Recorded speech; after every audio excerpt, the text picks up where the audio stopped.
Recently read War and Peace, and yes, he did take Moscow after the battles of Smolensk and Borodino. Haha.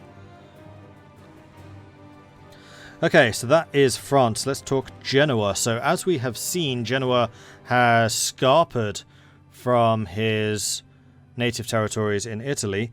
He wants to have trade value in Genoa double that of Venice. Well, that's not going to happen because he's not going to have any trade in Genoa anymore.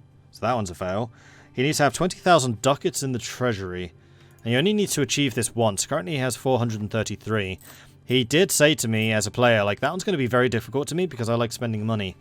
But Genoa is all about the money. So having 20k in the treasury at once is what he needs to do. And then he can, of course, spend it after that. He needs to win a trade league war or a trade conflict against Venice or whomever is the largest trade power in Venice if they have been destroyed, and demand a transfer of trade power as part of the peace deal. So that would be easier if he is still a merchant republic, which he is, so he can lead a trade league. Don't know if he is right now. This would be the easiest way of checking. He is. So trade league with Freeland and Moldavia. So Poland may have released Moldavia to allow Genoa to put a trade city here. Or to have a trade league here. Or else Genoa is just screwing Poland, which is also possible. Ah, here comes the Great Partition of Hungary. Poland and the Ottomans both going for it. Not a lot that Austria can do, and I would not be surprised if Austria has just abandoned Hungary at this point. It does look like they have. So Austria was probably told in no uncertain terms, we're coming for Hungary. Get out the way. Meanwhile, Bohemia took the vast majority of Bavaria. He could still take Munich, though, and Munich is a very, very nice province because it is farmland. 15 development, which in Germany is actually pretty high. And also you get a nice fort. It would only be a level 2. It's a level 3 because it's a capital right now. Genoa also wants to concurrently loan 5,000 ducats to other nations using the loan interface, which I've never actually seen players use, ever.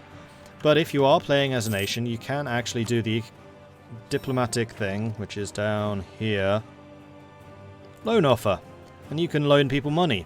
So he needs to loan out 5,000 ducats with at least 1% interest. So he can loan out money cheaper than regular loans are.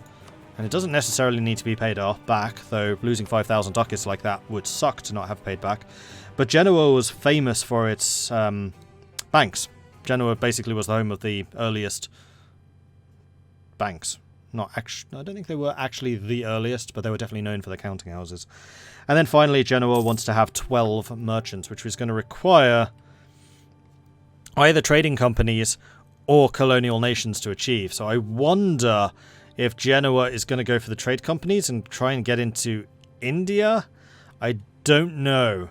Like, Genoa's definitely put himself into a difficult spot here if he intends to go for the goals. Like, you don't have to. I think it adds a lot of flavour, and I much prefer if players do go for the goals, but you don't have to.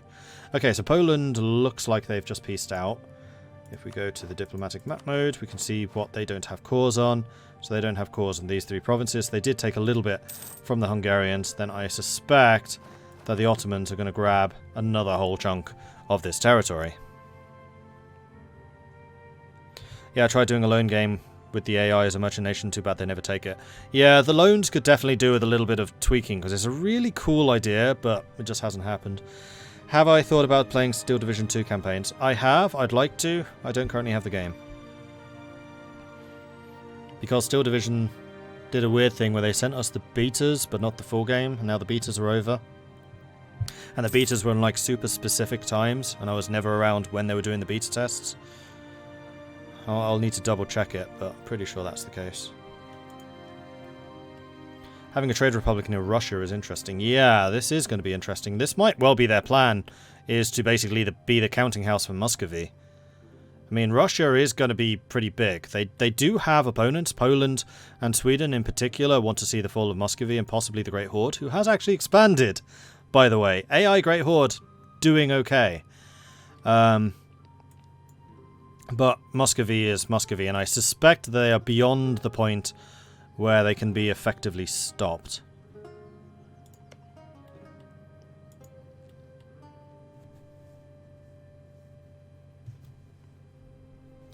Right, time to refill my drink. More tea! Dark Fighter crashed. So Muscovy is currently crashed.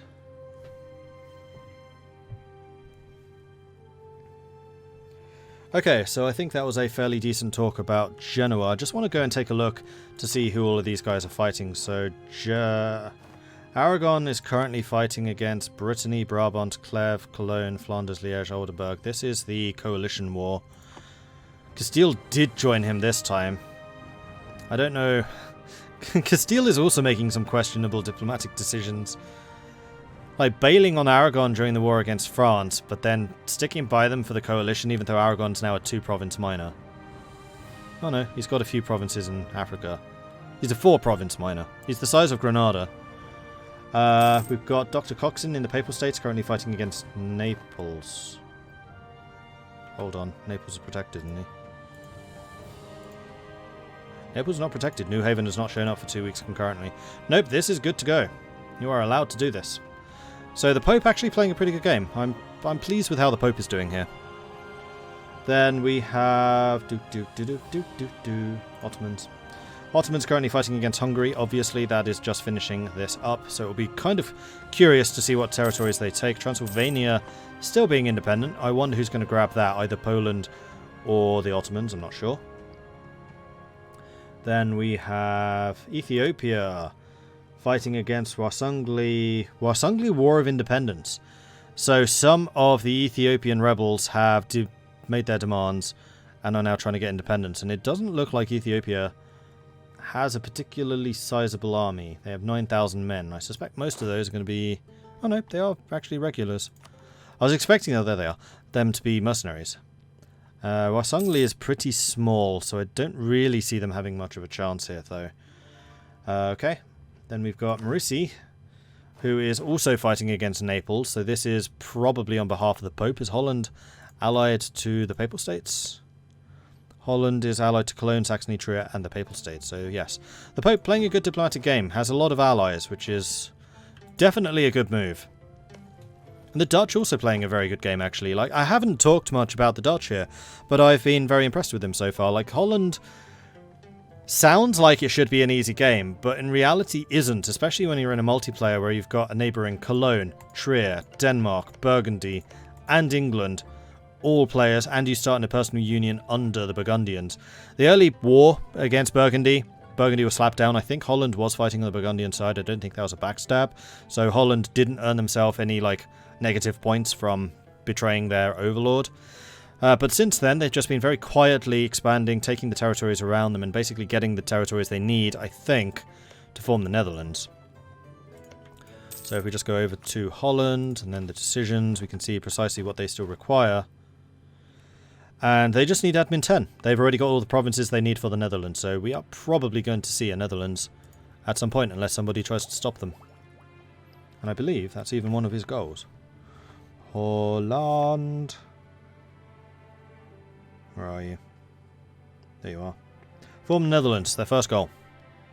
There's one of 2 form country tags. Actually, no, the Germanic miners also have a form country tag, but Holland, Golden Horde, sorry, Netherlands, the Golden Horde, and then Germanic tags. Those are all there, except for Prussia. Prussia is not, because that's kind of a no-brainer.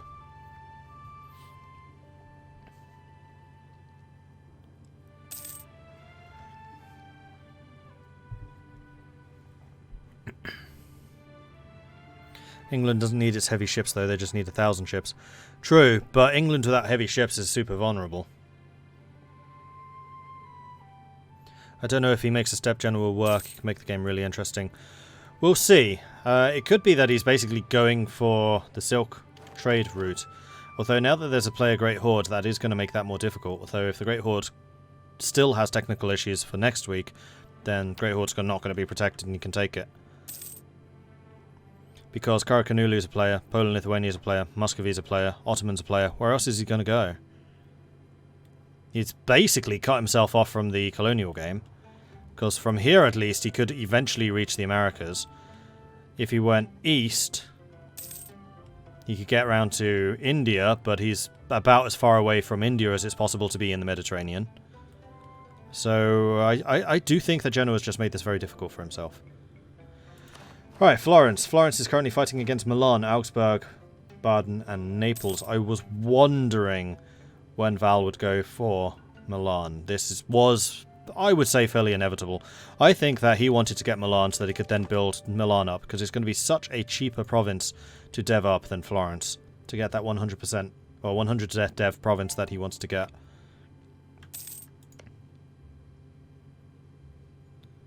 And he's allied to England, France, Bohemia, and Tunis. Yeah, Val's got some really good allies.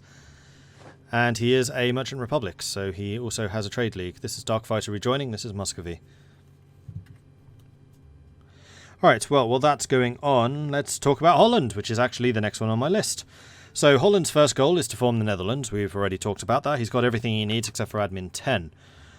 He needs to have at least 50% of the trade power in the English Channel. So at the moment, he's providing all of the subsidies to England, so he doesn't stand a chance of getting that 50%. But if he forms the Netherlands and actually gets a large enough naval and military showing to counter the English, then he may stop those trade steering flow to England and may well get that 50%, especially if he's able to get the Low Countries. It kind of depends on whether he goes after Burgundy or if he wants to remain a minion of England. And he must also be terrified of the fact that England and France are allied. Like, he is in a dangerous spot, which is, I think, another reason why I'm so impressed with how Holland has done. And I'm probably talking way too much about Holland right now. I'm completely disrupting the camouflage of anonymity that he's built around himself. He needs to own the North and South Lanka area in India, which is Sri Lanka. So it's the northern coast and the southern coast. I don't remember if it counts the middle bit. I have a feeling that's actually a different area. But basically, he needs to own Sri Lanka in India, so we're definitely going to see a colonial Netherlands. He needs to have the largest fleet in the world. So this is another contest that he's going to have against England. So if England wants to get 1,000 ships, the Netherlands wants to beat that. So he wants to have more. So France might well be able to pay the Netherlands to go to war with England to get the Netherlands to sink all of England's ships, because then he would have the largest fleet in the world. And he must also own Manhattan and have it be 40 development. Manhattan, of course, more properly known these days as New Amsterdam. And it needs to be 40 development. So it's not about having lots of colonies for the Dutch. They just need to have one city, Manhattan. And have it be really, really big. So that's going to be like a very, very important province in the New World. Which is also going to make it a target, as New Amsterdam in fact was. Maybe Genoa is trying to hide behind Helsen and the Ottos from the Europeans. It's possible. Genoa will totally win this now. Everyone likes a good underdog story. Well, Genoa have certainly become the underdog. I love the Great Horde goal of having the most cavalry in the world, as does QQ. So that's a rivalry right there. I'm really hoping to see a cavalry arms race between QQ and the Great Horde. Because the Great Horde has the Steppe Horde bonuses, which means I think it's 33% more damage when they're fighting in steppes, or like flat territory. But QQ has almost as good cavalry combat ability as Poland. Was Muscovy gone today? No, they just lost connection. They're back now.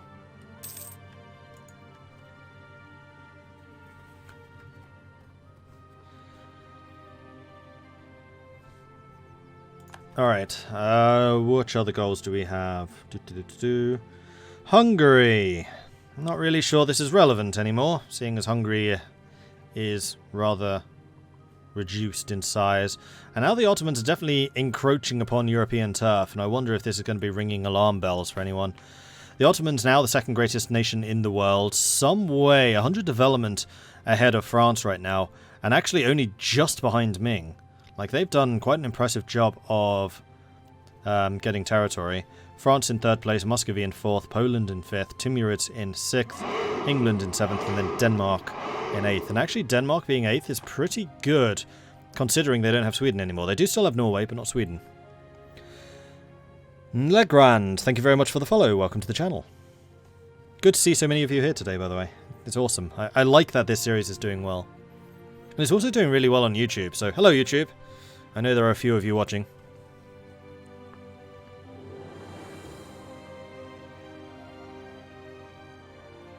Portugal seems to have a colony going. Yes, they do. We already noticed that. They are down here. I wonder if they have any more. Or just the one. Just one colonist right now. And they do have an explorer. So they are exploring. And you can see that they have actually now started to go into the Caribbean. They have not gone very far north and then around Brazil. The reason you go for South America, by the way, as the Iberians, is because of the trade wind. So if we go to this map mode, we can see that these arrows actually reduce the colonial range in this corridor. So if you have territories here and you go down here, this is actually closer than it technically should be. Just like this stuff over here is further away. So these basically reduce your colonial range, these ones increase it. And these are the trade winds. So you go here, you trade for sugar, well, technically go here, then back. But yeah, those are the trade winds, which are a real phenomenon. Dark Ace, thank you very much for the follow, welcome to the channel. Has France colonized Africa yet? No, France has not made any inroads into Africa at all. I'm not sure they will. France does have a colonial objective, which is Canada, but beyond that they don't. So this is the Papal States eating up Naples at the moment. Om nom nom nom nom nom.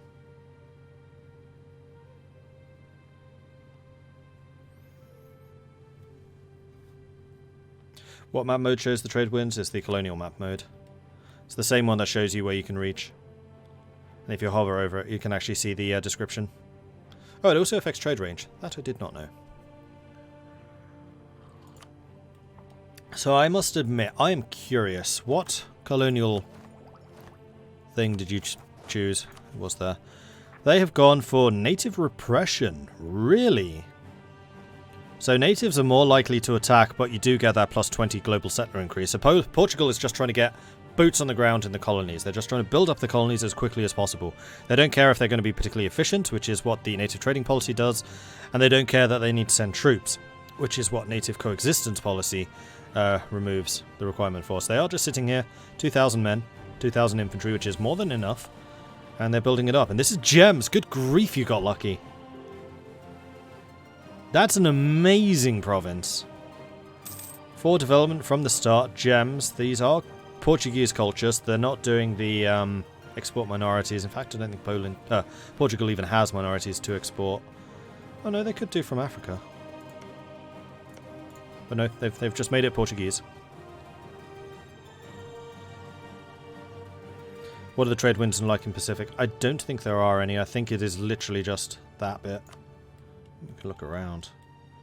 Yeah, there's no Pacific trade winds. It's just the Atlantic ones. It's just basically to make this easier to colonize earlier, as it historically was, and to give a little bit of a penalty to England and France from colonizing too early compared to the Iberians, who were earlier. Particularly the Portuguese, although the Portuguese are already closer because they have the Azores and Cape Verde.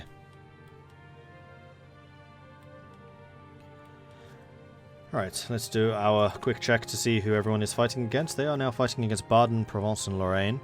So expanding out here a little bit further. So Austria is now just gone, okay, any pretense of us being the protectors of all the Austrian miners? Yeah, we're not. Yoink! Om nom nom nom nom. Om nom nom nom nom nom. And they're just eating everything. Doesn't look like anyone's trying to feed Saxony at the moment, unfortunately. So Saxony is looking a little bit minuscule. Trier and Cologne have not grown very much this session, but Austria and Bohemia definitely have. Brandenburg has been surprisingly quiet as well. They've been in a couple of wars on behalf of other people. They have themselves not been aggressive. Kaiselis, thank you very much for the follow. Welcome to the channel. Then we've got CPM, Castile, still fighting against... Oh no, this is against Valencia. Oh, is Aragon out? Or has Aragon become Valencia?